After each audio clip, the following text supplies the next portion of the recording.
নমস্কার বন্ধুরা, সৌরিক ডেলি লাইফে আজকে সন্ধ্যায় দেখুন চিকেন চাউমিন নিয়ে বসে পড়েছি। এই দেখুন টানটানা, কত সুন্দর। আর এইটা কে বানাইছে বলুন? এটা স্পেশাল হচ্ছে মৈত্রী ঘোষ, আমার বড় মেয়ে বানাইছে। আর এইটা আমি খেয়ে দেখি, আর কত সুন্দর সাজানো হয়েছে। দেখুন দেখুন কতটা সুন্দর, আর দেখে মনে হচ্ছে দারুণ হবে।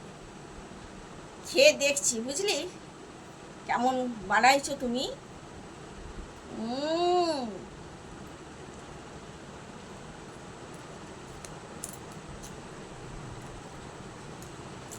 দারুণ আরো দু গাল খাও।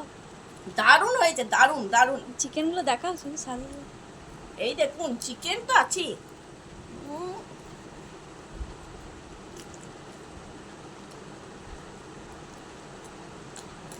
তুই একদম 100-র মধ্যে 100 পেয়েছিস, সত্যি ভালো হয়েছে, দারুণ হয়েছে, দারুণ দারুণ বন্ধুরা, সত্যি বলছি। ও প্রথম করেছে, ও দারুণ দারুণ, অসাধারণ। উম, দারুণ দারুণ। টাটা বন্ধুরা।